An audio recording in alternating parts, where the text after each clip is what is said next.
Hey, what's with the long face? Oh, hey, it's nothing, just a bad day.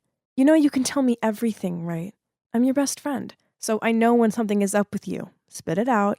Okay, you're right, as always. I think you should hang on to something, because this is shocking news. Oh my god, who is that? He looks so gorgeous. Sue, are you even listening? Huh? What did you just say? I turned to him, but he mumbled out typical, then walked away. Jeez, what's his problem? Oh, that was Lucas earlier. My best friend since kindergarten. Don't mind him, he's always like this. But whatever, let's get back to this handsome guy. So it turns out his name is Alex, and he's new here. I knew it, because such a pretty boy like him would never go unnoticed by me. The next morning, I couldn't wait to walk to school with Lucas. I had some amazing news to tell him. It happened to me the night before, during my shift at the diner. Lucas, you won't believe who was in the diner yesterday. Robert Downey Jr.? What? No, it was Alex, the new student. Gosh, Lucas, you've got to help me get his attention. You're on the baseball team together, right? Huh? Do you like that guy? Seriously?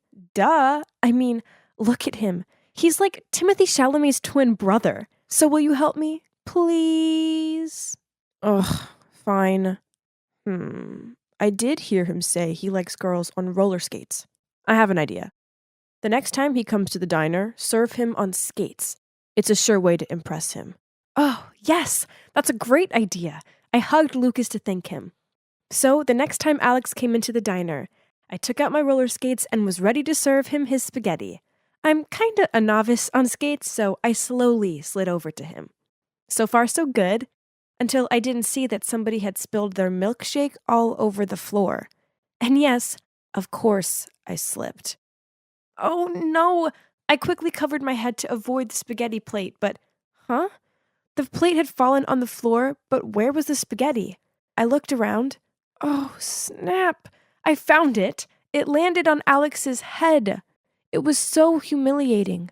But worse still, as hard as I tried, I couldn't get back on my feet. Ugh, stupid skates! I repeatedly apologized to him. At first, Alex looked totally shocked. Then, perhaps because of my pathetic look, he couldn't hold it in anymore and burst out laughing. Well, at least you dared to slide on them. I, on the other hand, am not a big fan of those. What? What did he mean by that? Ugh, Lucas! The next day, I went looking for Lucas to confront him. He was easy to find, as he was in his favorite place to browse in town, the sneaker store. Why did you tell me Alex likes roller skates? Because he definitely doesn't. Maybe I misheard him. Oh, wait, he likes girls in superhero costumes. That's right. What? That sounds ridiculous. Forget it, I'm not listening to you anymore. Go give your advice to some other poor girl, not me. What's up with Lucas? Why would he give me such bad advice? It's like he wanted me to fail. But why? Oh my goodness. Was he, maybe, into me? Nah, nonsense. Still, I had a feeling about it. So I decided to avoid Lucas as much as possible. I came up with loads of excuses not to hang out with him, such as Mom was driving me to school, and I was skipping lunch because I was on a diet. Ugh, it was so exhausting. I mean, have you ever tried sneakily eating your lunch in class so you don't pass out from hunger? However, this was necessary, as we both needed some space. It's the only way to keep our friendship safe. But then one day, Lucas messaged me. Can we talk after school? I have something important to tell you. Oh no. Was he going to confess his feelings? But if he did it, our friendship would be ruined. I couldn't let that happen, so I didn't meet him. Instead, I ran straight home. He called me a bunch of times, but I ignored them all. I ghosted him, to be exact. Jeez, I wasn't proud, but I had to save our friendship from stupid Cupid. But then the next time I saw him, he only gave me a hurt look, then purposefully walked off in the other direction. Oh no. Now it was basically like a cold war between us. Ugh. We might not have been hanging out with each other, but I was still keeping an eye on Lucas. I'd been watching him for a couple of days, and it looked like he was having a tough time. He must have figured out my rejection, so now he was miserable. Oh, dear Lucas, I didn't want this to happen, but I can't risk losing our friendship. But then I noticed something. One time, the whole school went on a picnic trip. I watched Lucas from afar and noticed that he was giving dagger looks to a bunch of girls. Hang on. They were surrounding Alex. I even saw him trip another girl up who was going to join the group of girls adoring Alex, and then he made out it was an accident. Another time, I overheard him telling girls from other classes who were standing by the class door trying to get a glimpse of Alex that he pretended to be all cold and quiet because he had hideous teeth. Which, of course, wasn't true, because he had a smile that could light up a room. Looks like it wasn't just me. Lucas didn't want any other girls going near Alex. Did he hate Alex that much? Or he likes Alex? For heaven's sake! Stop thinking such nonsense, Sue! Your head was messing with you. Then one day, my mom heard that Lucas's mom was sick, so she made some chicken soup and told me to bring it over to his mom. I didn't want to go around there. I mean, what if I saw Lucas? Awkward. But who was I to deny a sick lady's soup? When I arrived, I opened the door and let myself in as I usually do. And that's when I heard the conversation between Lucas and his mom. Lucas, you need to forget about Alex. I want to, but I can't, Mom. He's always on my mind. Anyway, the important thing is your health. You need to eat something. Look at you, you're not getting any better. How can I eat after your dad left us? It's like all this time I've been living in a lie. I'm so sorry. Wait a moment. My Sherlock Holmes intuition was kicking in. Now everything makes sense. Why Lucas was sad for a couple of days, why I hadn't seen his dad for a while, and why his mom was suddenly sick. It's because Lucas was gay.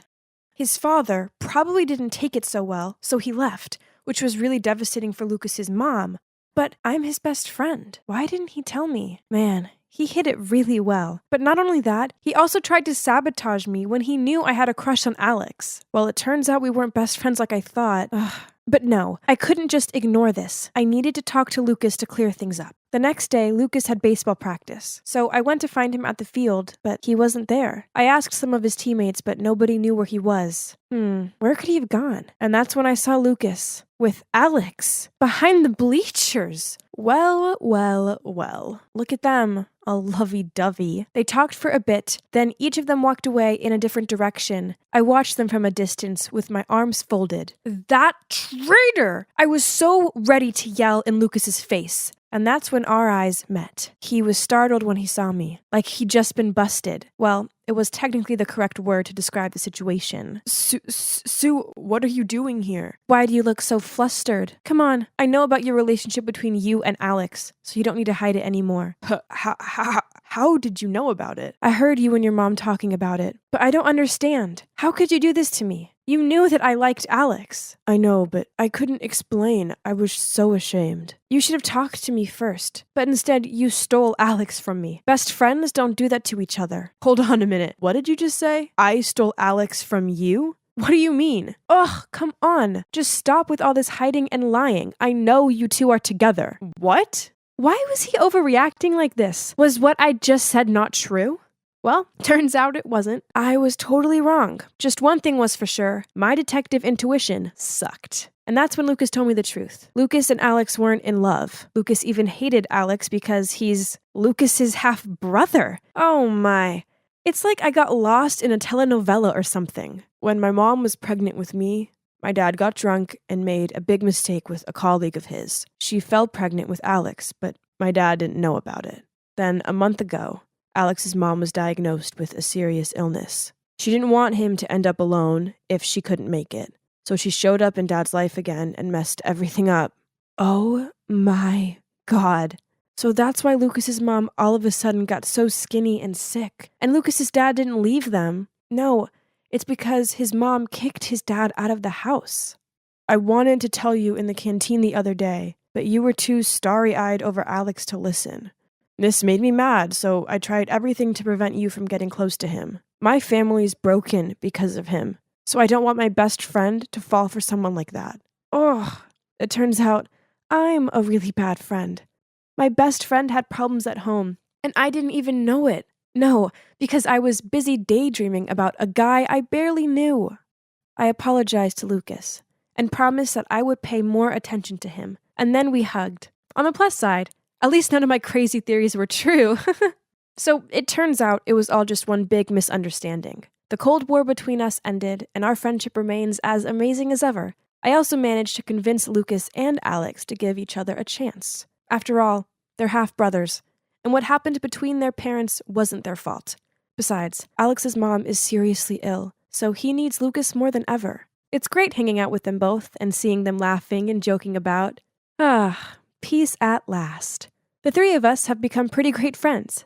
Oh, do you want to hear something funny? Lucas actually offered to matchmake me with Alex. But it's okay. I refused. Why, you ask? Well, the three of us are such awesome friends now, and I don't want anything to ruin that. Pretty mature of me, right? Wow! Magnificent! So, I'm going to live here from now on? Unbelievable! Everything has happened so quickly that I was struggling to believe it was real.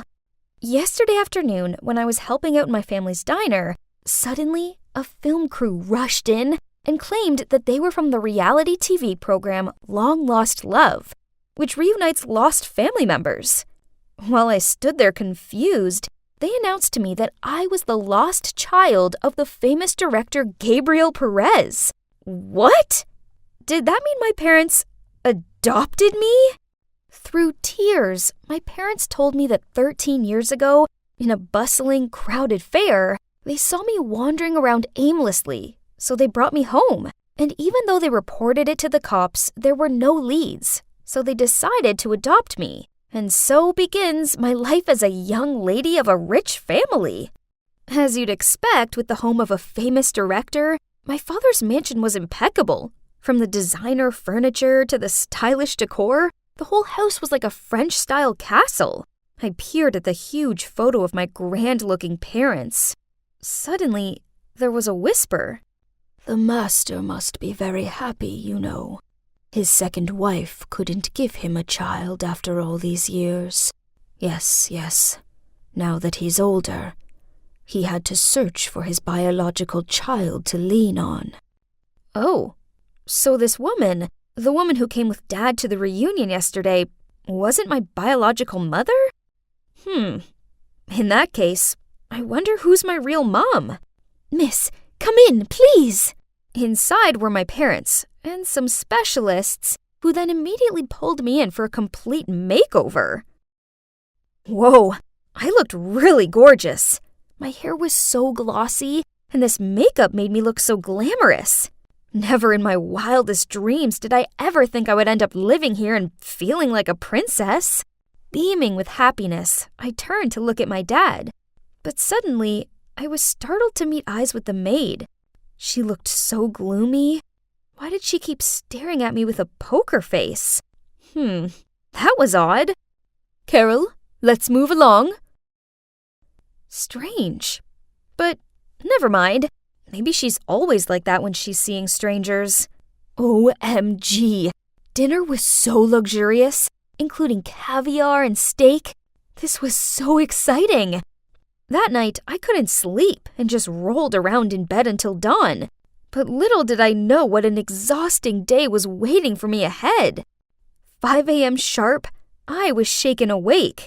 Huh? Was there a fire or something? A maid informed me that I had a very important press conference this morning, and it was imperative I looked the part. I groggily got out of bed and plonked myself in the chair. I had to wear this posh dress and have this old-fashioned bouncy hairstyle. Ugh, this made me look about 25. OMG. I swear this press conference was the most boring thing ever. For several hours, their conversations couldn't stray away from showing off their wealth, comparing their popularity, and all the showbiz stuff. I yawned dozens of times, but had to hide it behind my hand. I could feel my stepmother scrutinizing me. Ugh, I wanted to go home. You see, the type of person I hate the most are those kinds of showy, scornful ladies. But unfortunately, they're the only ones I've been interacting with. I missed hanging out with the kids my own age. But yeah, since I moved here, my parents insisted on homeschooling me, so I wouldn't be influenced by other inferior children. Ugh! Worse still, the only thing they teach me is about acting and movie stuff. How is that going to help me get into college? But that's not all.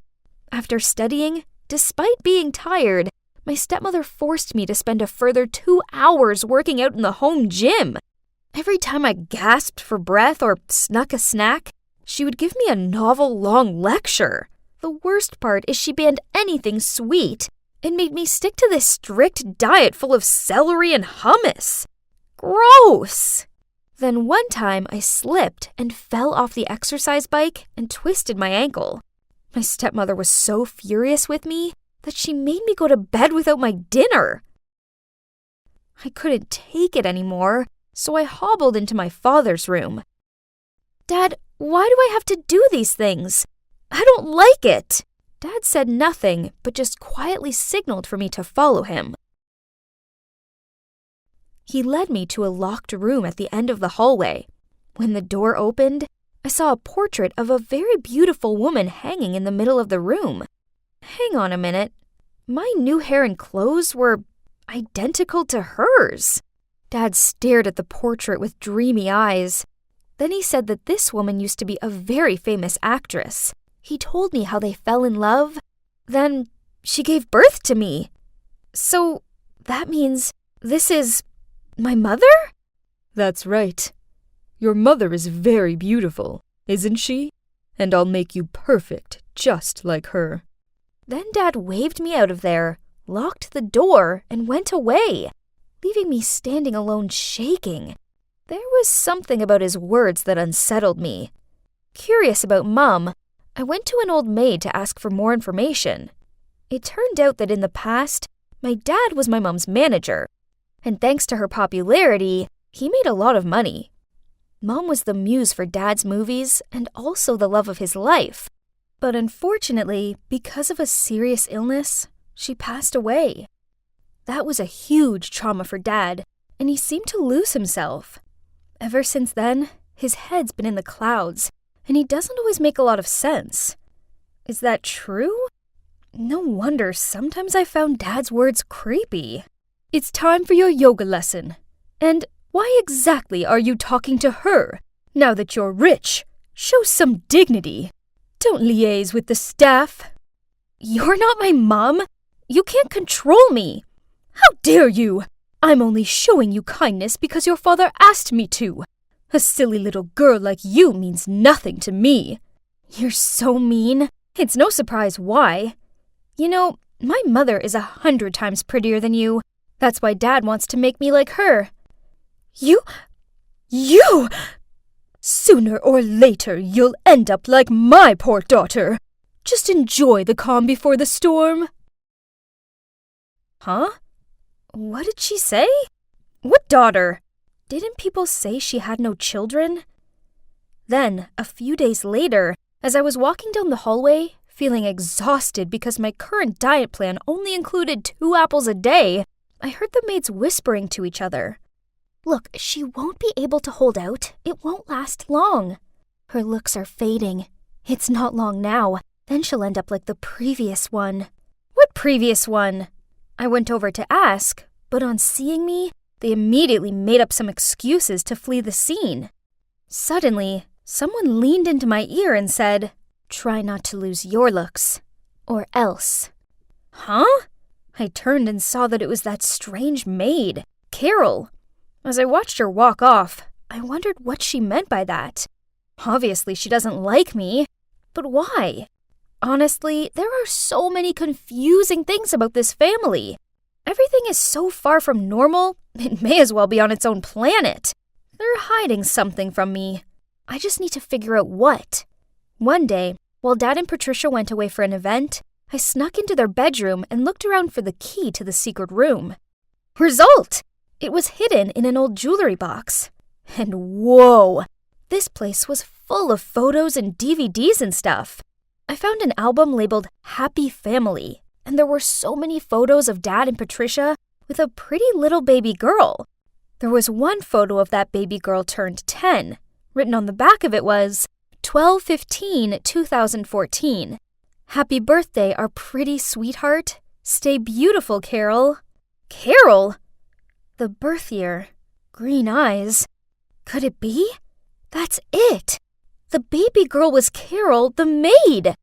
Maybe puberty hitting changed her appearance and she's not as pretty anymore. But I could still tell some of her old features. So Carol was the previous young lady and also the poor daughter that Patricia mentioned. That made sense, as I'd seen Patricia interacting more with her than the other maids. I once even noticed her helping Carol clean up the dishes. I was still overwhelmed with the secret I just found out when I looked through the window and saw Dad's car pull up in the driveway. Panicked, I took that photo and ran out of there. I had to leave this place, or else I'd turn into another Carol. I kept on running, but then I bumped straight into Patricia. Oh no. Please let me go. I don't want to live like this any longer. Please. Patricia snatched the photo from my hand, then took my wrist and dragged me along. Let me go! Get in the car. Where do you want to go? To my adoptive parents' house. On our way, Patricia told me everything. She was once a famous actress who met, then fell for Gabriel. At first, she didn't mind attaining his high beauty standards, but then she realized that how he made her act and dress was all based on his late wife. She thought that having a child would change him, so they adopted Carol. She was very beautiful when she was little, so they spoiled her and took her everywhere to brag. But when she grew older, her looks began to fade, so Gabriel made her their maid. My dad needed a pretty girl to be her replacement, to be his own muse, so he decided to find another one. Truth was, he had no long-lost daughter. Instead, he got a private detective to look up unsolved missing child cases and discovered me. Oh my God! Unbelievable! Now Patricia, too, was exhausted from living this life, with a man who was still besotted with his dead wife. She felt bad for Carol, and for me, too. So, okay, turns out Patricia wasn't as bad as I thought. On the contrary, she was kinda pitiful. We are so sorry for letting you move into that house. I knew there was something not quite right about the situation, but I wanted you to be happy without money worries. So, we let you go. We should have realized. We're so sorry. I'm sorry for not being able to stop Gabriel. He went too far. I was sobbing in my mum's arms when I saw Gabriel. He stormed in and dragged me along. This one's mine, so she's coming with me. You can't just buy her. She's my daughter. Right at that moment, my sister Hannah arrived back from school. Gabriel's eyes lit up when he saw her. Then he immediately rushed over and grabbed her arm. Ha ha ha! Then I'll take this one. Not so pretty, but I can make it work. We all charged towards him and freed Hannah from his grasp. Gabriel seemed frantic and refused to leave. My parents had to literally bundle him out of the house, then call the cops. So, what now? Well, at first, I was pretty mad with my parents for letting me go so easily, but I guess they just wanted me to have no money struggles or anything. So, I've forgiven them, and now we all live a humble but happy life running the diner. Carol and her mom visit sometimes. They moved out of Gabriel's mansion, and they seem much happier now. As for Gabriel, as far as I know, he's still searching for the perfect beauty to replace his dead wife. There's a part of me that kind of feels sorry for him, but luckily, he can't come anywhere near me or my family, as we have a restraining order against him. Looking back on it all, I now realize that I already had everything I needed. Okay, so we might not be rich, but we have kindness, love, and happiness.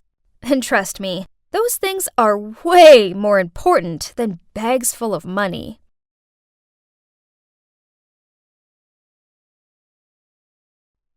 Why wasn't it working? I followed all the steps, but still, nothing.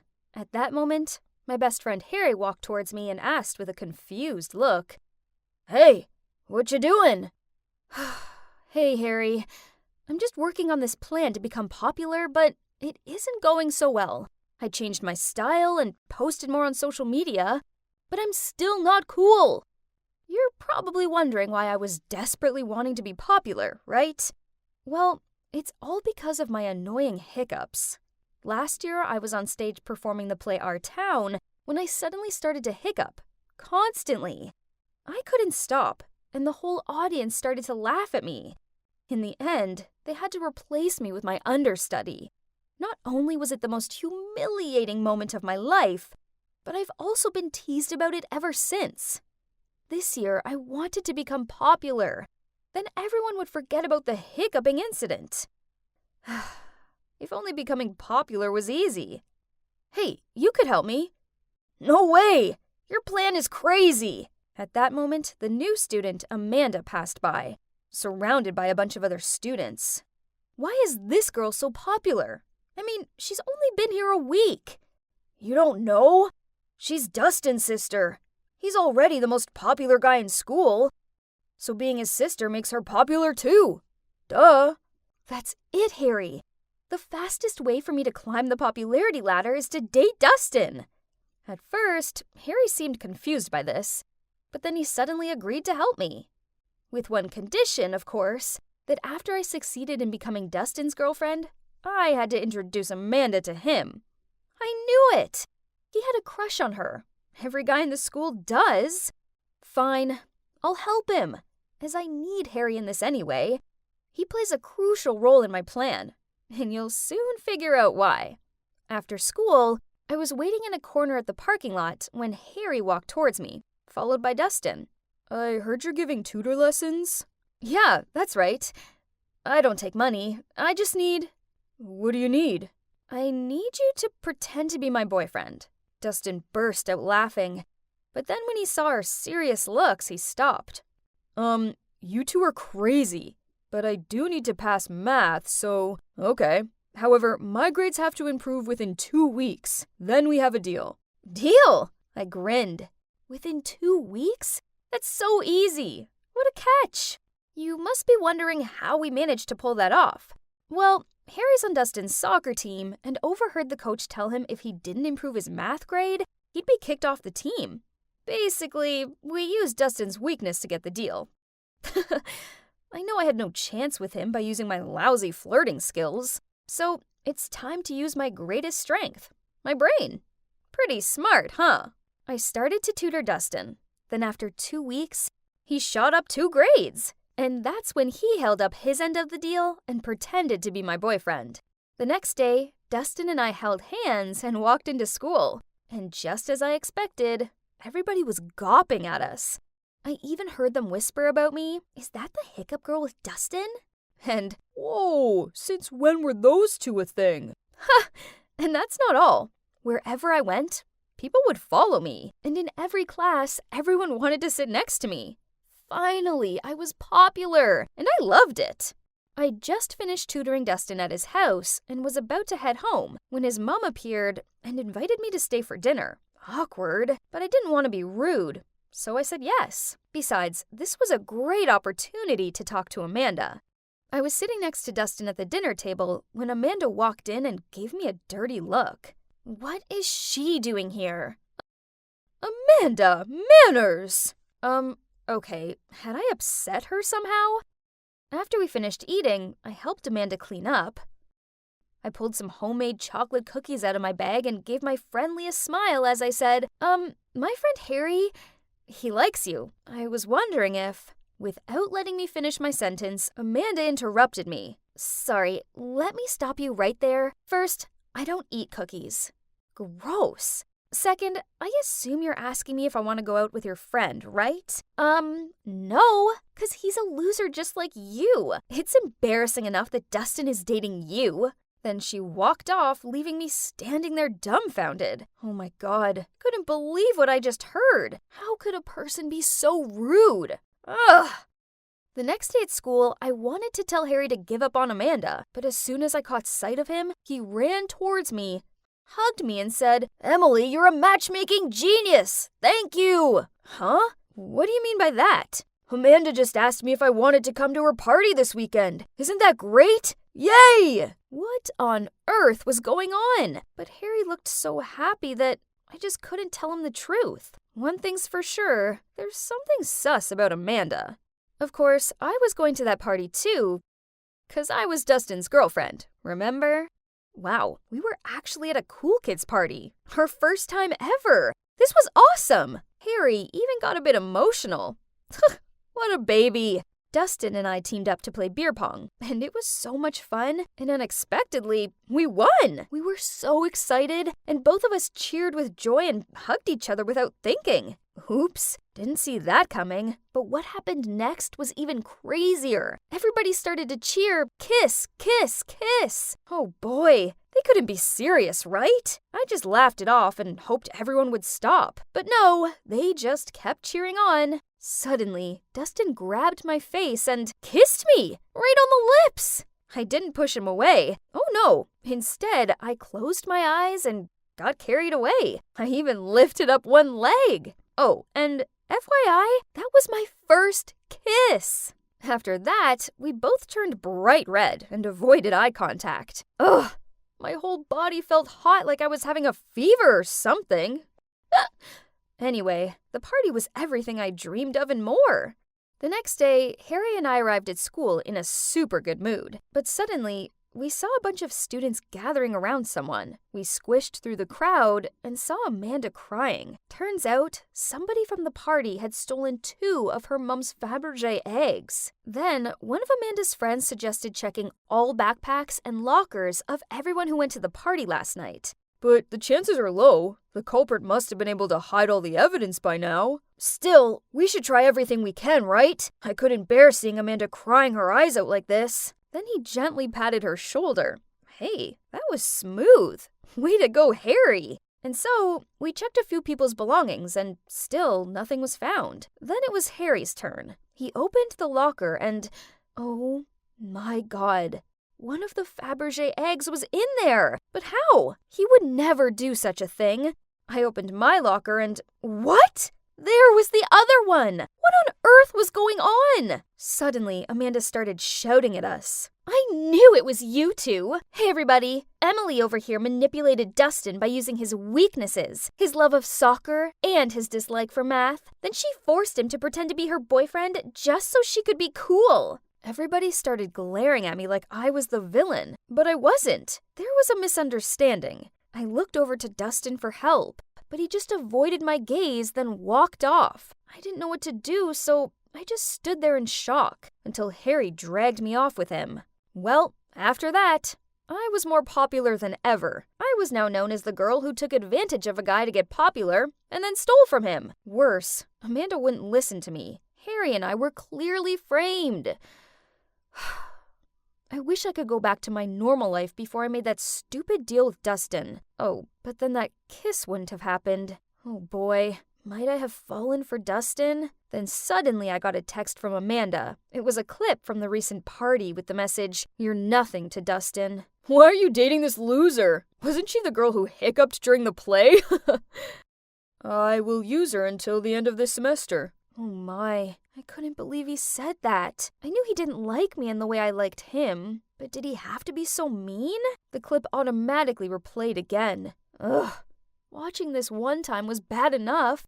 But wait, there was a detail in the clip that caught my attention. I rewound it and, oh my God, there were the 2 missing Fabergé eggs. The clip was recorded at midnight, but Harry and I left the party way before then. I quickly rushed over to Dustin and Amanda's house and showed them the video. I don't remember you both leaving earlier. What if you're lying? Well, I noticed your front door has cameras. If you want, we could check them. Dustin turned to Amanda and confusingly asked, Did you put those eggs in Emily and Harry's lockers? Amanda said nothing, but her head down said it all. But why would you do that? Emily didn't do anything wrong. Because I don't like her being your girlfriend. I like you. What? Isn't she his sister? Oh, turns out they aren't actually siblings. Whew, that would have been weird. The truth is their parents were really close, and when Amanda's parents died in an accident, Dustin's family took her in. So Amanda was like a sister to Dustin, but Amanda, on the other hand, has been in love with him for a long time. I decided not to make a big deal out of it. as long as she posted a status on social media saying this was all a misunderstanding and that we didn't steal from her, and she reluctantly agreed. Afterward, I immediately got out of there without saying anything else to Dustin, but he ran after me and apologized for not defending me the other day. He just couldn't choose between me and Amanda, and then he said, "That clip you saw wasn't what you think." Ugh. What's there not to understand? It was so obvious. Then what is it? Please tell me. But Dustin just stood there silent and stared down at his sneakers. Just like I thought. There's nothing else to explain, so I stormed off. The next day, Amanda posted the status and our names were finally cleared. My life is back to being boring, but it's okay, as I now know that being popular isn't what brings me happiness. Oh, and about me and Dustin? Well, a few days later, he sent me a video. It was the same clip from the party. At first, this frustrated me. I mean, why would he make me endure watching that again? But then I noticed that this clip was longer, so out of curiosity, I pressed play. And you won't believe what happened in the second half of that video. After the part where Dustin said he just wanted to use me, everybody teased him more. He got angry and yelled. "Yes, Emily is weird, but weird in a good way. I like the way she smells books every time she opens one, and the cute way she gets embarrassed when she sneezes loudly. And do you know what I like most about her? That she hiccups every time she's nervous. You heard me right. I like her." You see? Dustin likes me too. Amanda cut this part of the video out on purpose so I'd misjudge him. But now that I knew the truth, what do you think I did? Yeah, of course I forgave him. I mean, how couldn't I? I wonder what's taking Valerie so long. She's been in that changing room for ages. Valerie? Is everything okay in there? Don't force it if it doesn't fit. No, this is the last dress in store. I just need to breathe in for a bit longer. So? It's beautiful, isn't it? Valerie spun around. Then suddenly, yep, trying to squeeze into a dress 2 sizes too small for her, then it'd split. The giggles around us started. Valerie blushed, hurriedly paid for the dress, and pulled me out of the shop. Why am I so fat? Ugh! I just want to feel pretty on my date. If I was skinny like you, I wouldn't have this problem. Poof! You know, it's not as easy as you think being thin. Yep, you heard me right. Being thin has its downsides. First of all, fashion. My nightmare. I have to wear an extra small size, and the clothes still hang off me. Actually, most of my clothes are from kids' stores, so I feel so untrendy. Then in winter, I have to wear tons of layers just so I don't freeze to death. And in the summer, I can't wear cute clothes as I look like a coat hanger. Not only that, because I'm so skinny, people often ask me to do nonsense stuff. Once, I was studying in my room when suddenly I heard my sister Camilla calling me. She'd forgotten her keys and forced me to climb through her tiny window gap to get them. Seriously, I can't even. Then, on another occasion, Valerie made me crawl into the classroom locker to help her cheat on her Spanish test. Unfortunately, the teacher walked in while this was happening and gave me a week's worth of detentions, of course. Ugh! Oh my god, No Way Home is so good. I literally can't think of one bad thing to say about it. Yep, the part near the end. Ah! Yep, guess what? I'd managed to trap my foot in a manhole. Man, what rotten luck. I tried pulling my leg free, but it was no use. It wouldn't budge. There I was, freaking out that I'd be stuck here forever, and all my friends could do was huddle together and ask me questions like, "Madeline, how on earth did you get your foot in such a small slot?" "Wow, that's unbelievable." Even Jaden, my bookworm friend, took out a ruler from his backpack and started measuring how wide the slot was. Grr. My dear friends, I'm being stuck down here. Stop gawping and help me.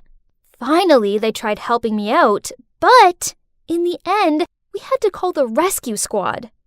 By this point, a massive crowd had gathered around me, and strangers were filming me. When I was finally free, everyone looked at me and held back their laughter. Even Parker, my crush, was smiling. Geez, this was beyond embarrassing. But a hot guy like Parker would never notice a moving skeleton like me anyway. Don't think like that, Maddie. You're so pretty. Show me some confidence, would you? Valerie said as she nudged my arm. I put the book down and glared at her, and suddenly noticed Parker walking towards our table, smiling. And yep, he said he wanted to sit with us. Even though I was cheering inside of my head, I still had to act composed. And oh my God, can you believe he even said I was cute? After that day, Valerie kept on encouraging me, saying he had definitely given me a green light. So finally, I gathered my courage to write down all my feelings for Parker on a note and clipped it to his notebook. At the end of class that day, he came to my desk and took my hand. Yay! Everything was fine, great even, until one day when the two of us were taking a romantic walk past the Swan Lake, Parker suddenly turned to me and said, "You're so beautiful, Maddie. And if you just put on a few more pounds, I swear you'll be the hottest girl at school." Yes, I know, but it's hard for me to gain weight. No big deal. Just leave it to me. I'll fatten you up. I thought Parker was just joking, but it turns out he was being deadly serious. Since that day, every time we went on a date, instead of taking me to the bowling alley and movies as usual, Parker would take me out to eat. I swear, I've tried all the restaurants in our town. More surprisingly, on my birthday, Parker even gave me a bouquet of fried chicken. How romantic! But this didn't change anything, as my weight still stayed the same. Parker was disappointed when he peered over me and saw the scales hadn't budged. Then he sighed out. "How come you and Valerie are friends, but look totally opposite? Here comes our adorable, chubby Valerie." What? Parker called Valerie adorable again. This wasn't the first time either. Annoyed, I put down my fork and walked away from them. After that, I started avoiding Valerie. I did homework with other friends, sat with other girls at lunch, and every time I happened to see Valerie, I turned around and walked away. Honestly, I didn't want it to be this way, but just seeing her made me uncomfortable. But I couldn't bear to see my boyfriend call my BFF cute, while he thought I was too skinny. Then summer break finally rolled around. I thought it'd be just me and Parker, but then he went off to a summer camp in Spain. The plan was all ruined. So I spent a whole sunny day inside sulking. What's wrong? Are you bored because your lover is away? So why don't you take this time to surprise him when he returns? Surprise? A great idea popped into my head. But how do I get chubby? Easy peasy. Okay, if it's that easy, then show me. Okay, if you do my summer homework for me. What? She's such an opportunist. But I really wanted to pile on the pounds and please Parker. So, without hesitation, I nodded in agreement. So, from that day on, I started following Camilla's weight gain plan. I switched veggies for greasy foods, and my main meal was always late at night. I also changed water for milkshakes, but I did have to stop drinking them when the smell of milk alone made me feel sick. Seeing me eating crazy like that, my parents worriedly said, "Madeline, eating healthily is important, else your health will be affected." But I ignored their advice. This time, I definitely had to gain weight. Finally, after a month of trying, I gained some weight. Yay! I looked a lot more attractive now, didn't I? I was studying myself in the mirror when I heard my phone beep. It was Parker. He was coming over tomorrow with a present for me. The next day, I put on this hot dress that I'd never felt confident enough to wear before, and I asked Camilla to help me do my makeup. As soon as I finished, I eagerly waited for Parker in the living room. The doorbell rang. I excitedly opened the door, but as soon as he saw me, Parker quickly said, "Oh, sorry. I have the wrong house." Then he started to leave. Huh? He didn't recognize me? This will be fun. No, honey, you're not mistaken. It's me, your destiny. Madeline? Is that really you? Oh my, how on earth can you be this big? We've only been apart for a month. So, you don't think I'm prettier now? To my surprise, Parker shook his head. No, you're so fat now. It doesn't look okay. Lose some weight. Huh? This was so confusing. I thought he wanted me to be bigger. As annoying as this was, I still listened to Parker and tried to lose the weight I'd put on. So it turns out that losing weight is far trickier than it sounds. Actually, it's 1,000,000 times harder to lose it than it is to gain it. After a month of healthy eating and exercise, I gained another pound. Ugh! Stop eating that. Are you giving up already? You must try harder. What? It's just some popcorn. Why does he have to be so rude about this? I'll give you 2 weeks to lose weight. Else we're done. Huh? What did he just say? Done? He was the one who wanted me to gain weight in the first place. Now he was threatening to break up with me if I didn't lose it. How ridiculous. You know what? I don't need 2 weeks. Let's end it right now. It's clear you never loved me at all. You only like my appearance. If you truly cared about me, you wouldn't care what size I was. Then I walked off. Ugh! How could I have been so stupid? For the entirety of my relationship with that jerk Parker, I was blindly following him. I only cared about pleasing him, and it cost me so many things, including my best friend. I needed to apologize to her right away. I nervously knocked on the door, then waited.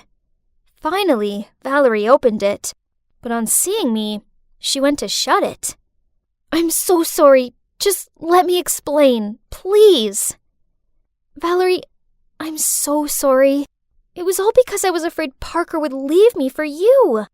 But I realize now that he's a massive jerk, and I was an idiot for ever trying to change for him. Jeez, you're crazy. Parker is totally not my type. I scratched my head and told her about how terrible Parker had treated me and how I'd foolishly listened to him. Man, that douchebag! Then she hugged me. Valerie confessed to me that she'd been trying to lose weight by lowering her calorie intake, but the pounds weren't coming off. And worse still, she felt weak and tired all the time. I nodded in agreement with her. So, from then on, Valerie and I made a promise to love ourselves, regardless of what size we were, and to never let anyone try and change us. And look, that's Walker and Joel, our awesome boyfriends who love us just the way we are. And you know what? It feels so good not caring what other people think. So don't ever let idiots put you down. 'Cause when you allow yourself to just be you, then you can finally realize just how beautiful you truly are. Finally, after an 11-hour flight, I arrived at LAX, Los Angeles International Airport. It's awesome! I can't wait to see my mom. You see, my dad's French and my mom's American. We used to all live together in France, but then they split up and Mom moved back here. Of course, I've talked to her on FaceTime and stuff, but this will be the first time I've properly seen her in 5 years. I haven't visited before because Mom's a super successful businesswoman and she works really hard. That meant she wouldn't have the time to provide me with the attention I needed. But now that I'm 16 and I can look after myself, I'm finally able to visit. So, thanks to my dad and stepmom for my plane ticket birthday present, I'm now in sunny LA for a whole month. Not only do I get to spend time with Mom, but I also get to chill out in her enormous villa. Ah, bliss. But first, let's get all my luggage, then find a taxi to my mom's. Yeah, unfortunately, she couldn't come to pick me up since she had some work to do. But no problem, I can handle this myself. Okay, maybe I spoke too soon. It's been half an hour and my luggage was nowhere to be seen. Then, this handsome guy approached me and said, "Hey, looks like your luggage has gone AWOL. Do you need any help?" Cute and helpful. I could totally get used to US guys. I showed him my ticket, and turns out I was waiting at the wrong carousel. Oops. After guiding me to the correct one, this guy, whose name I found out was Zach, even pulled my luggage down for me. But one of my cases got stuck and burst open, causing everything to tumble out. Girl, it's not your lucky day, is it? He burst out laughing. Oh well, at least it wasn't all bad. I mean, a cute guy had rescued me, right? He helped me pick up my things, then he offered to drive me to my mom's house. After some 30 minutes, he began to slow down. I looked out the window and, oh my God! This is the chicest villa ever! The pool, the tennis court, the palm trees. It was exactly like a movie star home. I was gawping at the villa when suddenly I heard a car engine sound. Startled, I turned around to see Zach zooming away. "My suitcases!" I yelled. Ugh, my laptop and iPad were in there too. Oh God, why is this happening to me? And on my very first day in the US? At least I still had my phone and passport with me. Phew. So I called my mom. Needless to say, I was a distraught mess when she arrived. Who'd have thought that such a kind-looking guy would turn out to be a thief? Anyways, my mom could buy me new clothes and things, and I could still have an amazing time in her villa, right? Mom led me to my room and told me to get some rest. After that disaster, I was dead exhausted, so I quickly fell asleep on the comfiest bed ever. When I awoke, it was dark outside. I realized I hadn't eaten anything since the flight, so I went downstairs and checked the fridge and cupboards. Huh? They were all empty. I was still digging around in the kitchen when my mom returned with some burgers. "Sweetie, I only got back from my business trip yesterday, so I haven't had time to go to the grocery store. Let's just eat fast food today, okay?" I didn't mind, as it was awesome to have dinner with my mom again after such a long time. I took a look around the room. There was barely any furniture here. My mom said that's minimalism, a trendy lifestyle in LA nowadays. Less is more. How cool is that? The next morning we went out, but what's with that old rusty car? Seeing my confused look, she quickly explained that this was only temporary as her car was being serviced. But then Mom couldn't get the garage door to open. Turns out, normally she had her own chauffeur, but since I've traveled thousands of miles to visit her, she wanted to drive herself. Aw, how sweet. In the following days, my mom and I enjoyed ourselves in LA. Sunbathing by the pool, spa days, shopping. This is definitely the best vacation of my life.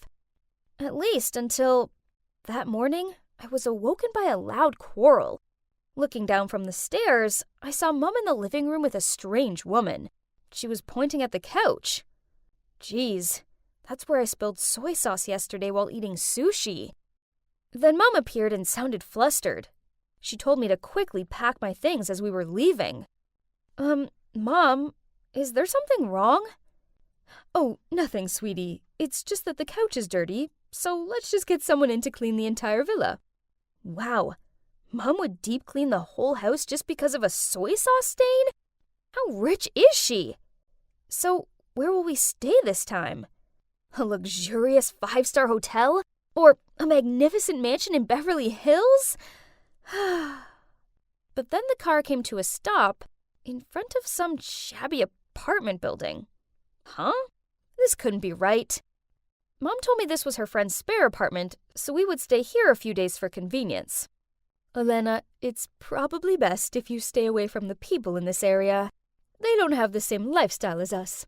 You know what I mean. Ugh. Yeah, This place was the opposite of the villa.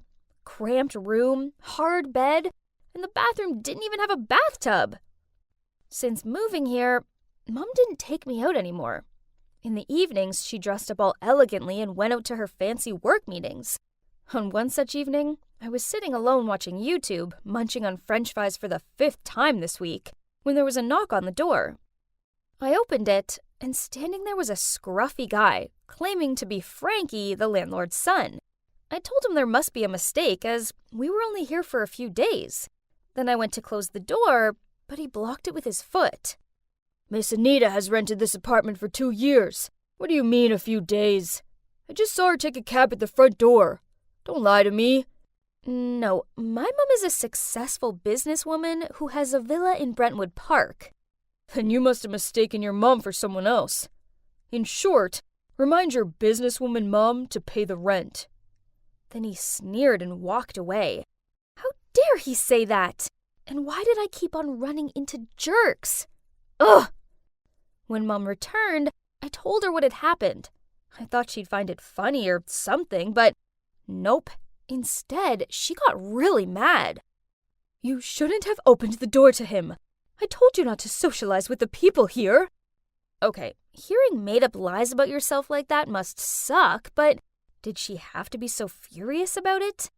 The next morning, I was drinking tea on the balcony when suddenly I saw a familiar face passing by down the street. My God, it was the jerk from the airport, Zach! That thief! I shouted, rushing down, but when I got there, he disappeared. I was still exasperated when a voice came from behind. What on earth are you doing screaming this early in the morning? I turned around to see Frankie leaning against the wall with his arms folded. None of your business, swindler. Huh? Swindler? What do you mean? Quit lying. I already told my mom all about you trying to con money out of me. Is that so? So, you think I'm the liar? Before I could answer that provoking question, I heard my mom's voice calling down from the balcony. Hey, rich girl! If you want a reality check, I suggest you come meet me tonight, and we'll go follow your mom. Mom appeared and, frowning, asked me why I was talking to Frankie. I blurted out something about asking for directions, then quickly entered the room and closed the door. Frankie was clearly a thieving, lying jerk, right? But then, why were his words lingering in my mind? I had noticed a few strange things, such as when we were at the villa, I asked Mom where the cutlery was, but she couldn't remember. But then in this apartment, she immediately got it. Plus, why was there a photo of her in the bedroom when this was her friend's place? That night, when Mom was getting ready to go out again, I spotted her necklace. Only, it was actually my necklace. The one that had been stolen along with the rest of my stuff. My dad got that necklace custom-made just for me, so it was a one-of-a-kind, but why did Mom have it? I complimented her on it and asked her where she'd got it from. Blushing, she excitedly told me that this rich man she'd just started dating had bought it for her. Then she said he was taking her for dinner tonight. I forced a smile, but my head was filled with questions. Who really was Mom? I secretly followed my mom down the street. Suddenly, a hand patted my shoulder. Let's go. I turned around and it was Frankie. Without saying anything, I nodded and quickly got into his car, and we followed Mom's taxi. Hold on. Isn't that the villa we stayed in before? After a while, a luxury car arrived, taking my mom to a nearby expensive restaurant. We peered through the glass wall. There she was. My mom was sitting there, smiling and talking with some man in a suit. Was she pretending to live in that villa to trick that man? Was my mom a gold digger? I couldn't watch any more of this, so I pulled on Frankie's arm. But weirdly, he seemed to be as shocked as I was. Wasn't this your idea? So why the pale face? He just shook his head and took me home. We waited in the apartment for Mom to return, and oh boy, it was tense. Around midnight, we heard the door open, and Mom walked in and looked at us in alarm. She started shooing Frankie out of there, but I interrupted her. Mom, I know everything. You've lived here for 2 years. You're poor, and you scam rich men. Sweetie, it's not like that. Please calm down and I'll explain everything to you. So, it turns out, after divorcing my dad, she was determined to go back to the US and succeed at business. But she failed, and she was so embarrassed she lied to me and Dad. Then when she heard that I was coming to visit, she spent the little savings she had on renting a swanky villa for me. But when I accidentally spilled soy sauce on that expensive couch, she couldn't afford to fix it, so we were kicked out. As for the man I was with tonight, I ran into him while walking outside the villa. He's rich and nice. He likes me and I like him too. But what about that necklace? Mom, it's actually mine. It was in my stolen suitcase. My mom gave me a confused look, but before she could say anything, Frankie blurted out, "That man's a fraud." Mom and I gaped at Frankie as he turned to me and said, "I'm sorry, but I think you guys need to know the truth." Then Frankie told us how that man was none other than Zach's dad. After taking me back to the villa, Zach figured my mom was rich, so he persuaded his dad to come and flirt with her. But how did you dig up the dirt on these guys? Because I know Zach. When I saw Lana chasing him, I knew he'd stolen from her. But he's my friend. Great, so you've both been lying to me. Then I rushed into my room, locked the door, and burst into tears. The next morning, Mom knocked on my door, but I ignored her. "Lana, I get that you're upset with me, but I've left a sandwich here, so please at least eat something. I'm really sorry. Just wanted to be the perfect mother for you." Her words caused me to sob all over again. But I can say, from the bottom of my heart, I feel sorry for her. After that, I opened the door and hugged her tightly, and then we both blubbered into each other's arms. I'm leaving LA today, with Mom. She's moving back to France with me, where she can start afresh. While I was dragging my suitcase to the taxi, Frankie appeared and apologized to me. I just shrugged and told him it didn't matter anymore. I mean, at least he came clean in the end and saved my mom from that swindler. "Hey, rich girl, good luck. And, feel free to keep in touch." So, what now? Well, Mom is settling back into French life. She has a new job and a chic apartment. I go and stay with her each weekend, and it's good to finally spend time with the real her. As for Frankie, well, we send each other lots of Snapchats. So, okay, maybe I kinda like him. I'm planning to visit him in the summer. Hopefully my next trip to the US won't be as crazy as my last one. Hey there, I'm Evie from Georgia. So, I look like a regular teenage girl, right? Just you wait till you see what I can do. Kids these days are so rude and unruly. I blame the parents. There's just no discipline anymore. See, they don't even respect their principal. But no big deal. I know just how to handle them. There we go. Just a few words and the class immediately went silent. What is this, Mrs. Gardner? That trip was all we've been looking forward to for months. Thanks to everyone's disruptive behavior. Well, to be exact, thanks to the actions of you, 25 out of 300 students, no one has anything to look forward to this year. Okay, then go on, ma'am. Punish us. But why drag the whole year group into this? Other classes will definitely not leave us alone after this. Nobody likes being punished. That's why it works. Now, let's see what your peers make of this, shall we? The whole class was buzzing with, "So unfair! Abuse of power! Wicked witch!" Oh my, these kids, always full of energy. Go back to your seats and write an apology letter to Miss Helen, along with a promise to never misbehave again, or else. All of them reluctantly sat down. And there we have it. Oh my God, who are you? It's just that these unruly students need to learn a lesson for getting Mrs. Helen so exhausted that she ended up in the hospital. And so you just decided to mimic me? Well then, please inform your mum. We will have a talk about this. Here, tomorrow morning. I glumly walked home as slowly as possible. As soon as I walked through the door, Mum was glaring at me. Yup, my mom is Miss Helen, the kindest homeroom teacher ever. However, the kids in her class made her life a misery, which led Mum to get high blood pressure and end up in the hospital. I just wanted to help her, but instead, I just managed to make things worse. Hi, Mum. I'm sorry, but I don't regret what I did. Mum started lecturing me about how it was bad enough that Dad had left and her students were rebellious without me acting like a crazy person. Crazy person? She means the times when I copy the people I want to be? But that's my hobby. I inherited that passion from my father, a famous special effect makeup artist.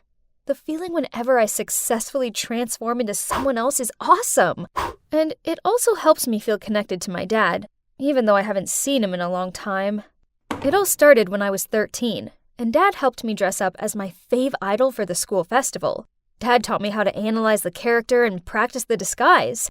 Bold eyeliner, smoky eyes, contouring, plus the bodycon outfits. I looked like a real CL from 2NE1. My friends loved my new look. So over the next few years, I masqueraded into many different people, including Lady Gaga, Avril Lavigne, Miley Cyrus, and Sia. The feeling that my makeup talent was that admired and anticipated was just really addictive. Hey, is it Billie Eilish this time? Why not Taylor Swift? I love her so much. I've always done whatever I want and always been exactly who I am. Wow, you got that spot on. Are you a shapeshifter or something? Needless to say, once I imitated someone, I made sure I got their gestures and mannerisms just right. My talent didn't stop at awesome makeup. I was trying to collect things from my locker when a stampede of students raced past me and almost knocked me off my feet. Huh? Who was that strange and rather handsome guy they were chasing? Look at him swaggering. Does he think he's Donald Trump or something? That's Xander. He just transferred here. Keep your voice down, by the way. You don't want to annoy his fan base. Poof! I'm not afraid of those way too girly girls who go crazy for boys. Huh, no one scares you, do they, Evie? Now let's go have some granola. Leo may like boring granola, but no thanks. I'm having a hamburger and fried chicken. Billie Eilish is not the type to turn down delicious food for health freak nonsense. Oh, there's that obnoxious Xander again. But this time he's all over Kayla, the snooty hot girl from my class. A boy approached me asking to take a selfie with me, then suddenly I heard a scream. What do you think you're doing? I turned to see what was going on and saw Kayla going ballistic at some poor girl who'd accidentally tripped over and fallen into Xander's lap. What on earth do you think you're doing? Take a look at yourself before trying to attract my man. Ugly doofus. How snobby. Did she think her beauty was that splendid to help her keep her man? But not with that empty head, girl. After a few days of research, I showed up at school looking just like Kayla. I'd perfected everything, from her blonde hair, makeup, clothes, walk, and voice. Honestly, this time I was quite nervous. Dressing up as someone I actually knew was always extra scary, especially when her friends were walking over. Wow, that dress is so chic. You really are the fashionista of our school, Kay. Come on, Xander's waiting for us on the sports field. Please, do you think I really want you around? I'm just taking advantage of you. And you keep following me around like a pet. It's so tragic. Are you crazy? I know you like Xander too. I see the gooey looks you give him.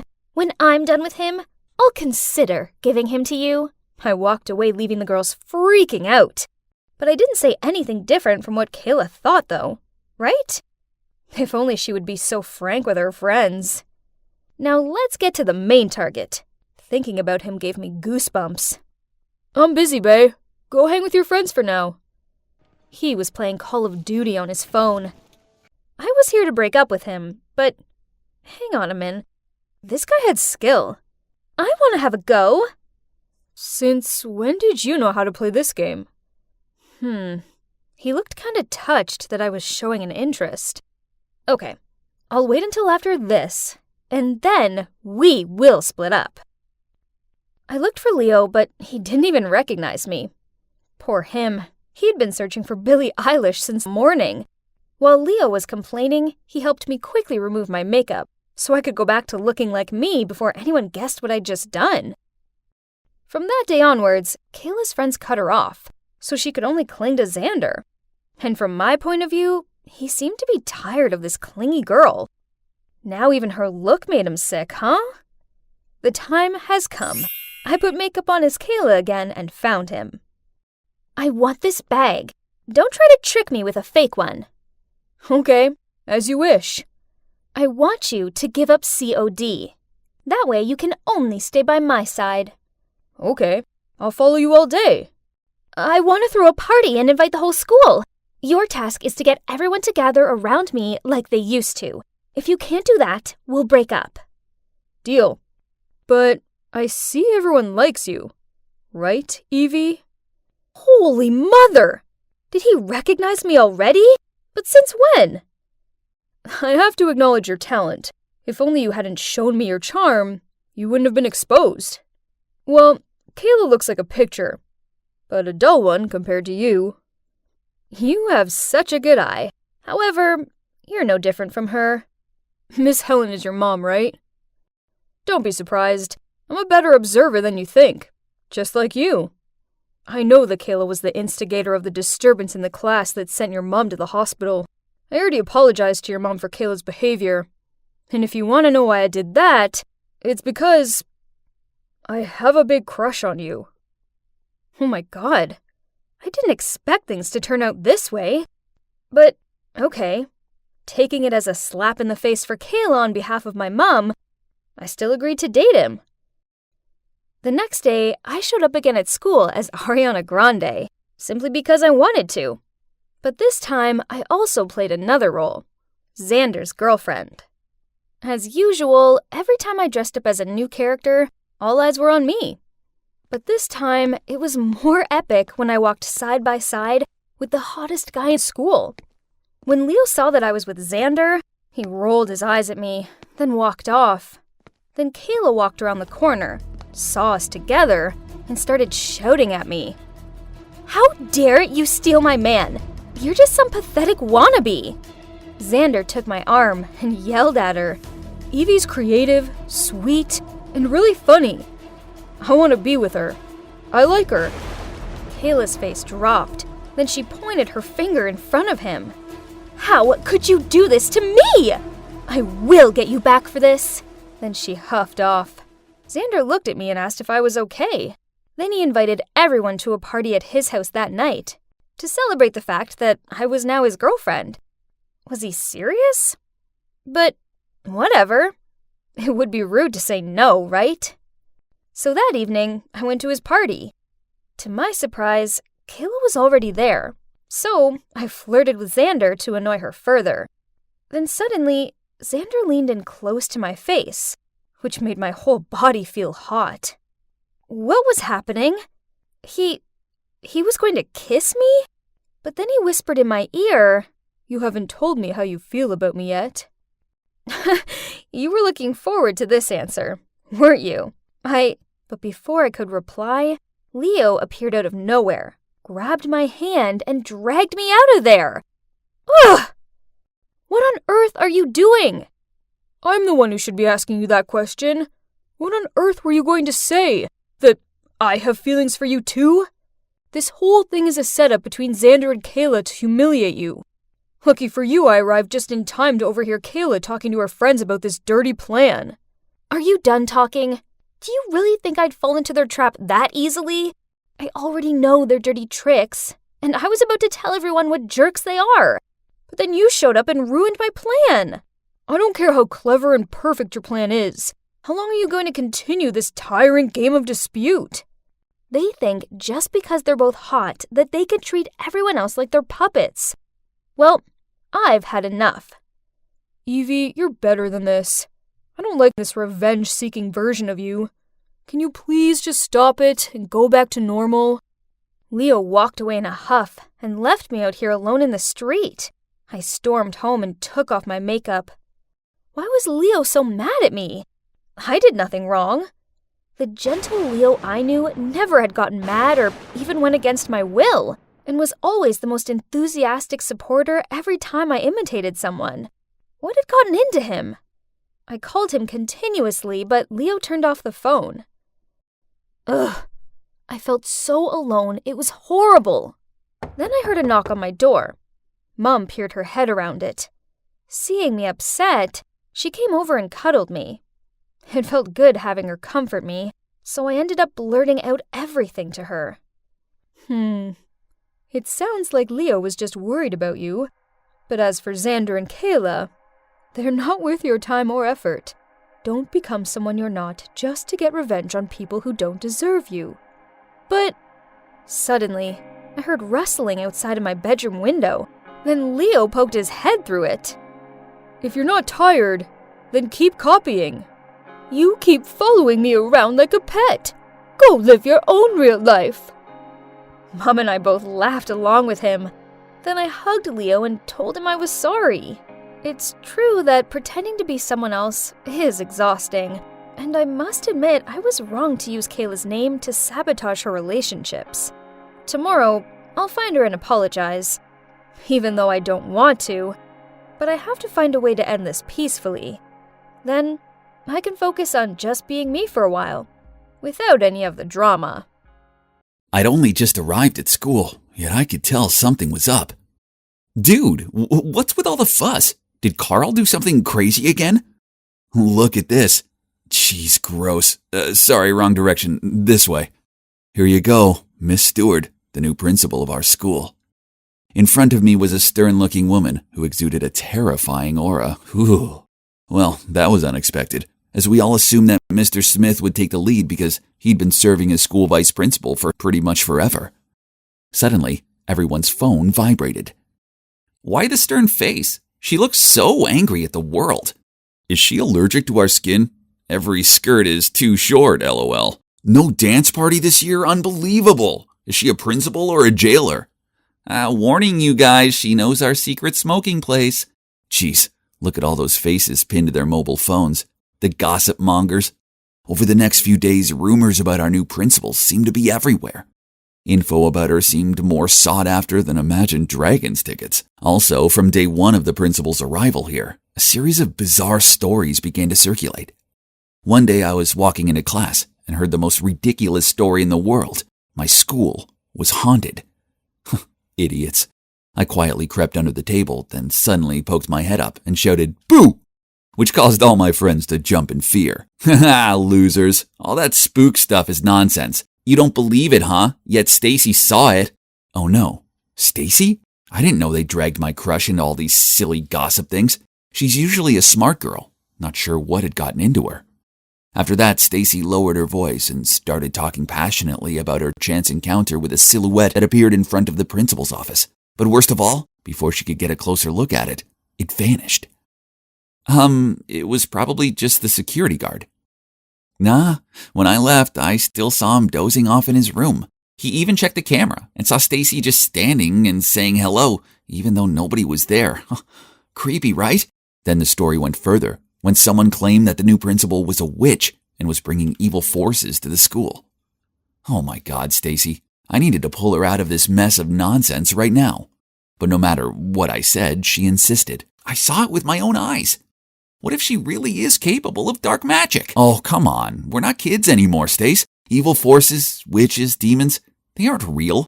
But it's you who might get in trouble when the principal starts investigating who's spreading the rumor. Josh, it's driving me crazy. I need to confirm what I saw. But I'm scared. Can you come with me, please? I hesitated for a moment, then nodded. Okay, back gate, 10 p.m. tonight. Let's just get it over with. Plus, it'd be a great chance to impress my crush, isn't it? That night I arrived at our meeting point early and waited around. It was freezing and, not gonna lie, I got goosebumps. Okay, calm down, Josh. Ghosts were just tricks of the mind, and it's time to show my future girlfriend how tough I am. As I was deep in my thoughts, a hand suddenly touched my shoulder. Jesus, Stacy! Do you know what time it is? Oh, sorry, I'm a bit late. Did I scare you? Of course not. Let's get inside and end this obsession of yours. But how are we supposed to get in? Stacy pointed at a big hole in the school's fence that was hidden by a bush. We then carefully sneaked through it and successfully avoided the security guard. Piece of cake. Inside, the whole school corridor was pitch black, and the streetlight shone from the glass windows. The scenario looked pretty much like a horror movie, but there was nothing to fear, right? I used a flashlight to guide Stacy to the principal's office, when suddenly a loud screech sound made my heart want to stop. Stacy clung to me in fear. Relax, I think it's just the sound of the speakers crackling. Are you scared, Stace? No, let's just go. But then, as soon as the noise stopped, another creepy sound started up. Footsteps. Had the security guard spotted the two of us already? I turned around and there was nothing but an empty space. Just like that, we continued walking, and they walked too. And when we stopped, they stopped. Then as soon as the footsteps began to rush towards us, I grabbed Stacy's hand and ran as fast as I could to the principal's office and slammed shut the door. Listen, Stacy, the footsteps were probably from the security guard. You see, clearly, we're the only ones here, so stop believing in these things, okay? I just finished talking when suddenly the door burst open, and I could see a motionless figure standing there. That's him! Holy mother, I was so scared that I closed my eyes and grabbed onto Stacy. Then when I opened my eyes, the shadow was moving towards us. Terrified, I rushed to the door to escape and, bang, both me and the ghost fell. Mike, are you okay? Mike?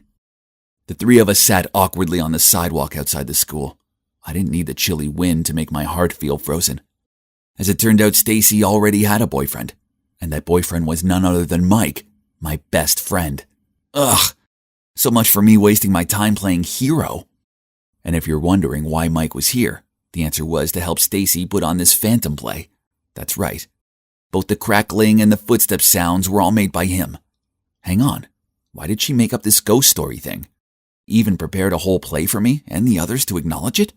Stacy explained that it was only because the new principal was too harsh, creating strict rules and making it difficult for the students. Huh? But I don't think any of these rules affect her much. I mean, Stacy had always been a model student anyway. So why did she have to take it to this extent? I asked, but Stacy just ignored me and asked me to keep it a secret. In the following days, people kept questioning me on my late-night expedition. At first, I just kept quiet because I didn't want to get involved in annoying gossip and to be reminded of how my best friend turned out to be my love rival.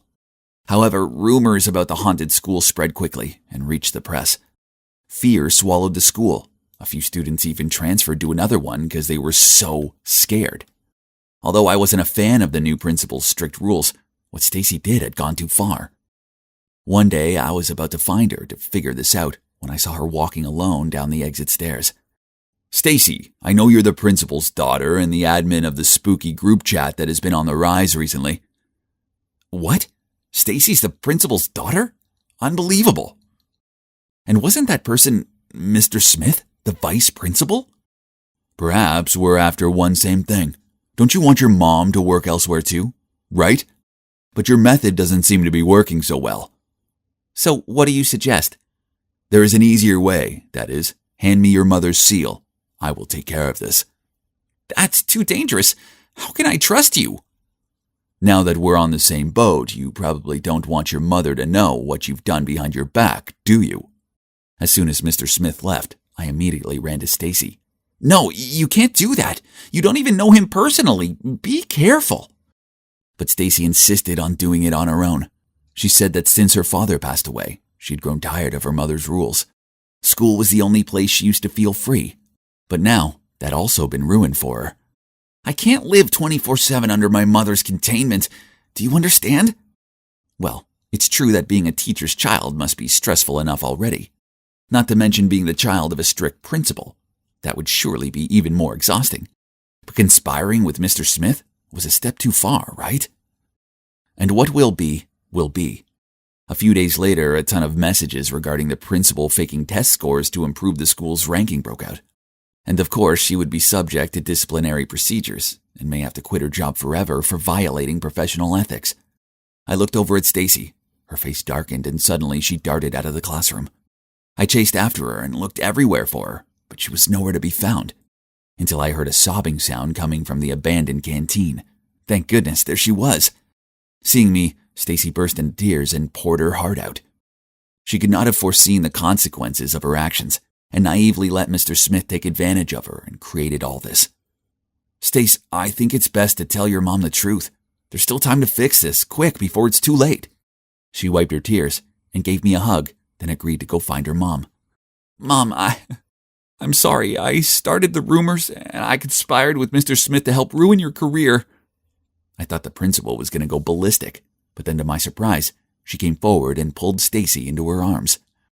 I know things have been tough since your father was no longer with us. I've just been so worried about you making the wrong choices and going down the wrong path that I started to be stricter on you. I love you. I never meant to put this much pressure on you. I'm sorry. Please forgive Stacy. She never meant to hurt you, and she feels terrible about it. Everything's fine. Thank you very much, Josh, for telling me about this. Huh? You already know everything? Yeah. I was so worried that you would be taken advantage of, so I told her about the conversation you had with the vice principal. As for the rumor that the principal had to quit her job, it was me who spread it. I mean, that's how Stacy realized what she did was outrageous and could have big consequences, right? Although her mom forgave her, Stacy was still nervous because she'd given Mr. Smith her mother's seal. It's okay, dear. What you did accidentally helped me to get evidence of his embezzlement by impersonating me. His misconduct will soon be handled. It's all good now. My work here was done. I fixed things with Stacy and her mom. But most importantly of all, I proved that the school's not haunted. So what's next? Well, Stacy must have been so moved by my heroic actions and started developing feelings for me. As she broke up with Mike, not long after that, then asked me out.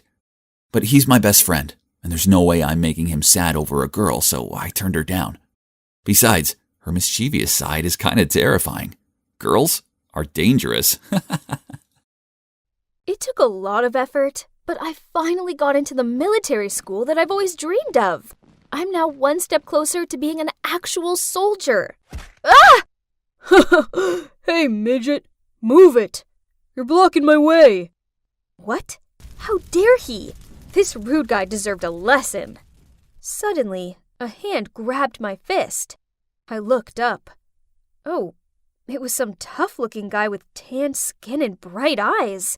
He picked up my backpack and said, "First, you have to know your enemy. He's Eric."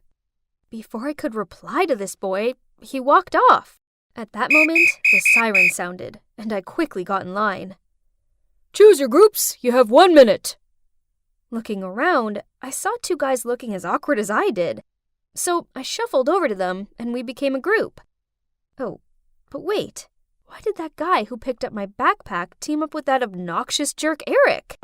It turned out our groups would be our roommates, and we were placed in room P02, which was right opposite Eric's room. My roomies are Tom, who was forced here due to his family's military background, and Henry, a notorious playboy who was sent here by his father to stop his opulent ways and learn how to lead a disciplined life. What about me? Well, I'm a girl. My disguise is awesome, right? You see, I have a twin brother, Jack, so I took his identity, and voila, here I am. Ever since I was a little kid, I've loved martial arts and always dreamed of one day becoming a soldier. I thought life here would be great, but it certainly had its challenges. Every morning, whatever the weather, we have to wake up at 5 a.m. and run around the yard. The showers were ice cold, and worse still, 'cause I'm a girl, I had to sneak into the freezing shower block in the dead of night when no one was around, and physical education here is surely rough. Although I train a lot, I'm still always ranked at the bottom. I also struggle to finish the massive meal portions here. Not only do we have to work out loads, but our chores are also endless. Cooking, gardening, ironing, helping out with constructions. I was a novice at these things, so I was super clumsy and messed them up. Luckily, I always had Tom and Henry on my side. Tom is a nerd, and although he doesn't like studying here, his grades are top of the class, and he gives me the answers to the questions I don't know. As for Henry, he gets top grades in PE class, and even though he teases me a lot, he's the one who protects me from Eric. Speaking of Eric, he's a jerk who teases weaker students in school. But he gets away with it for one simple reason. His dad's in charge. And as for that boy that warned me on my first day, yeah, turns out he's called Ellis. I can't quite work him out, even though he often hangs out with Eric and participates in his meaningless dumb pranks. One time, after Eric knocked a younger kid over, I saw Ellis go back and check he was okay. Friend or foe? Who knows? Today we have Taekwondo class. Perfect. I quickly challenged a smug-looking Eric. Too bad he doesn't know I have a black belt. Ha! And as I predicted, I kicked his butt in just 3 moves. K.O. I walked over to my 2 fellows with a big triumphant smile on my face when Henry suddenly rushed forward and pushed Eric down. Turns out he was sneaking up on me from behind. Nice try, coward. But sorry, dude. We 3 always have each other's back. We were laughing about Eric's defeat when the lunch bell went. But, oh no, the room was locked from the outside. Eric has to be behind this. No worries, the food here sucks anyway, Tom said while pulling a bunch of food out from under his bed. Again, Tom? You've already been punished twice this week for sneaking food in here. Suddenly there were noises outside. I went closer to the door to listen when it burst open, and in stepped an officer. I stepped into the corridor to see everybody was gathered around whispering, while Eric was on the ground, looking pale like he'd just seen a ghost. Oh my god. The door of room P01, Eric's room, had weird scratches all over it. It looks like those scratches spell out a word. Jacob. So there's a monster named Jacob. Well, that's comforting. P02! You all missed lunch, so I want 5 laps around the yard. And also 5 points are deducted for bringing in outside food. Ugh. Points deducted again? At this rate, we'd never gain access to the entertainment room. Oh, here we keep scores between rooms, just like in Harry Potter with the house's points. It's quite a competition. At the end of the week, the room with the highest score gets access to the entertainment room. You know, watching TV or using social media are considered a huge reward in this strict school, but it's hard to earn points. Meanwhile, you can get them deducted for any reason. For me taking a shower at the wrong time, to Henry skipping theory lessons, and now Tom and his snacks. Ugh! What does Jacob mean? Anyway, seeing Eric freak out like that was hilarious. Jacob is a name. Don't you see that, Jack? He's Eric's ex-roommate. I heard that he's missing. Hey, Tom, is there anything you don't know? I see. But why did that missing Jacob scare Eric so much? We're never going to get into the entertainment room. It's all work, work, work in this place. Who cares about that stupid room? This weekend, there's a prom at the local girls' school. I have a step-by-step plan for us. We'll sneak into the school milk delivery truck to get there. Then I can finally talk to some lovely girls instead of those aunties in the kitchen. That sounds good. Hey, maybe you'll even find your first love there, right, Jack? They had no idea. Anyway, the thought of getting out of school for a bit was appealing. That weekend, Henry stole some of the gardener's casual clothes, and then we hid in the milk delivery truck to attend the prom. As soon as we got there, Henry had already got himself all smitten with a cute blonde, while Tom spent all his time debating World War II with a girl majoring in world history. As for me, I really enjoyed all those tasty cupcakes. But why wouldn't the girls quit pestering me? I guess it proves that I look quite manly, right? We gotta go. The bus to our school is about to come. Change to your uniform. You have 1 minute. I quickly got changed, then ran after them so fast, I bumped into someone, and we both fell to the ground. I was in such a rush that I could only say sorry, pick up my dog tag, and run out into the road to catch the bus back to school. Where did you guys just get back from? They just helped clean up the cafeteria, sir. I just got back from there. Hearing this, the officer stopped questioning us. But, huh? Why did Ellis help us? Isn't he meant to be on Eric's side? While indulging in thoughts about it, I took out the dog tag from my pocket and was about to put it around my neck. But wait, it's not mine. Look, guys, this dog tag has the name Jacob on it. I quickly showed them the dog tag and explained the incident to them. I must have picked up that guy's tag by mistake. Could it belong to the missing Jacob? Or was it merely coincidence? I mean, Jacob's a popular name, right? The next day, as we were helping to distribute food in the kitchen, there were noises coming from the dining area. As soon as I went out, I saw Eric sitting on the floor, shivering in fear. Next to him was his bowl of soup splattered everywhere. At first, I thought he was playing some tricks to get us to clean up. But no, looking at the way he ran out of the cafeteria in panic, something must have happened. I bent down to pick up the bowl. Oh my God. And it was a dog tag with Jacob's name on it. But the dog tag I took by mistake yesterday is still in my pocket. What's going on? Eric was so preoccupied with the Jacob stuff, he didn't have time to taunt us, so our room got the highest score for the first time, which means we would finally get to experience the entertainment room. But as soon as we reached the lobby of the utility area, something didn't feel right. A bunch of kids were buzzing in front of the entertainment room where the hazy smoke was coming from. Thinking there was a fire, we rushed to put it out. But no, it was only a smoke bomb. Inside the entertainment room, Eric and his friends were fainting. People splashed water on his face, but as soon as he woke up and saw the words Jacob burned black on the wall, he blacked out again. Huh? Who did this? Was it Jacob? Was he not missing after all? Today we have PE, but I'm on my period, so I made up an excuse to go to the school's infirmary instead. On the way, I happened to see Eric with his group of friends. I think Jacob's spirit is back to take revenge on me. You know, that time? I locked him in the old warehouse and he just disappeared without a trace since then. Is it possible that he was... Stop talking nonsense. Maybe someone who knows what happened in the past wants to mess with you. I even took his clothes away. Oh God, he would surely want to haunt me. Oh my gosh, it all made sense now. Suddenly a large hand muffled me, then dragged me away. You better shut your mouth and keep this a secret. It was Ellis, Eric's sidekick. What a faithful servant. What if I don't? Especially since I met Jacob. What did you just say? You don't believe it?